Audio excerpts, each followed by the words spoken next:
Texas is playing Arizona State in the Peach Bowl. New Year's Day, 1 o'clock kickoff Eastern time. Texas favored by 13.5. This is the number 4 team versus the number 30 team in the team talent composite, which is just a measure of, from a past recruiting ranking standpoint, how talented your roster is. Now, I would say Arizona State has already overachieved relative to that number this year, so make of that what you will. Staff versus staff, one staff's been there. The other staff, it's all brand new for them. Make of that what you will. Nobody has really run on Texas.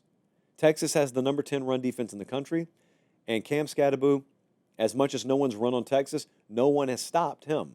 So that's the beauty of these postseason games, because you get to the point where something's got to give. Notre Dame, Georgia, same way. Texas, Arizona State, same way. Something's got to give there. You gotta stay committed to it. I mean, you are not going to rip Texas to pieces on the ground. Success running the ball on Texas is still going to come at the expense of needing to be very patient and maybe needing to give a couple of possessions away, punting because you stayed committed to the run. But you got to do it. But you got to do it and hope that they don't hang 35-plus on you. Because if they do, you're not going to win.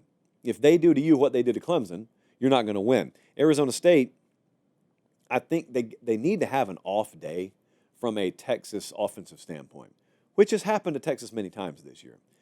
They have got to mix, they've got to confuse, they've got to pressure, they've got to do enough to where Quinn Ewers has one of those games where the numbers are okay, but you're in the middle of the third quarter, you only got 13 points on the board, and you're just saying, man, like, where's the extra juice? Where's the jolt?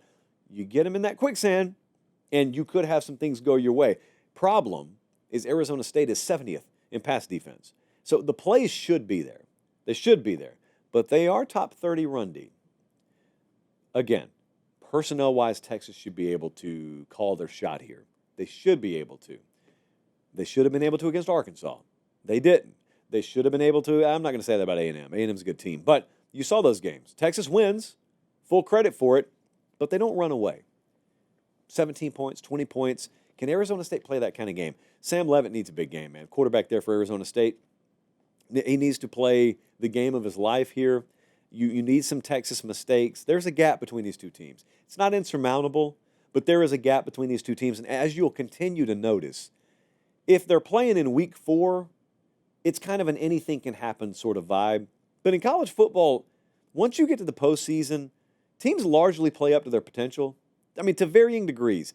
That's why that Clemson-Alabama national title game in 2018 was so crazy. Because Bama just, like, doesn't show up. And Clemson smokes them. And you're looking at it saying, wow. Like, okay, we've seen blowouts in these games before, but Bama just didn't show up. That's atypical. Most of these teams that are really good, most of these high-level programs, once they get to this time of year, they show up. I expect Texas to show up. And that's why that spread's 13.5. So it's not impossible, but, man, you gotta have some things go your way.